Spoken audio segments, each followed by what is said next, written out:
Hello, friends. Imagine a world where books were rare treasures, written by hand and locked away in monasteries. A world where poetry and storytelling weren't about personal expression, but were mostly religious or heroic tales. That was medieval Europe. But then came the Renaissance, and with it, a new way of thinking. Suddenly, literature wasn't just about God and kings. It was about human beings, their emotions, their flaws, and their dreams.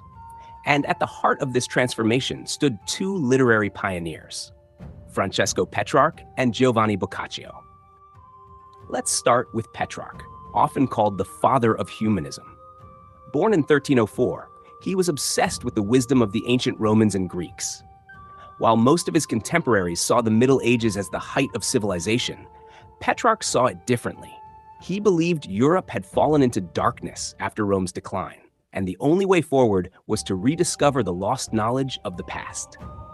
And so, Petrarch began searching for forgotten Latin manuscripts in dusty monasteries, copying and preserving them. Thanks to him, many classical texts that might have been lost forever were brought back to life. But Petrarch wasn't just a scholar. He was also a poet, and his poetry would change literature forever. His most famous work, Canzoniere, was a collection of love poems dedicated to a mysterious woman named Laura. Now, love poems weren't new, but Petrarch did something different. He didn't just describe his love. He explored his own emotions. His poetry was deeply personal, full of longing, joy, and sorrow. It was about inner conflict, about the tension between earthly desires and spiritual devotion.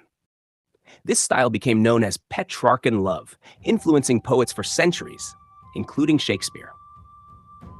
But Petrarch's biggest contribution wasn't just poetry. It was his way of thinking. He believed that humans should study history, philosophy, and literature to understand themselves and the world better. This idea, placing human experience at the center of learning, is what we now call humanism, the intellectual backbone of the Renaissance. And then there was Boccaccio, a man whose storytelling would shape the future of literature. Born in 1313, he was heavily influenced by Petrarch, but he took things a step further. If Petrarch brought emotion into poetry, Boccaccio brought realism into storytelling. His masterpiece, the Decameron, is one of the most important books ever written. Picture this. The year is 1348, and the Black Death is sweeping through Europe. In Florence, 10 young people decide to escape the plague by retreating to a countryside villa. To pass the time, they tell each other stories, 10 stories each for 10 days, making 100 tales in total. But these aren't just any stories. They are witty, humorous, tragic, and sometimes scandalous. They talk about love, betrayal, greed, and survival, painting a vivid picture of Renaissance society. The characters aren't kings or knights, but ordinary people, merchants, lovers, tricksters, and monks with very human desires. Why was the Decameron groundbreaking? Because it broke free from medieval storytelling traditions. Instead of moralistic, heroic epics, Boccaccio gave us relatable characters facing real-life struggles. His writing was lively, filled with sharp dialogue and vivid details. It was, in many ways, the birth of modern prose fiction. Boccaccio also helped shape the Italian language. Before the Renaissance, Latin was the language of serious literature, but Boccaccio, like his contemporary Dante, wrote in Italian.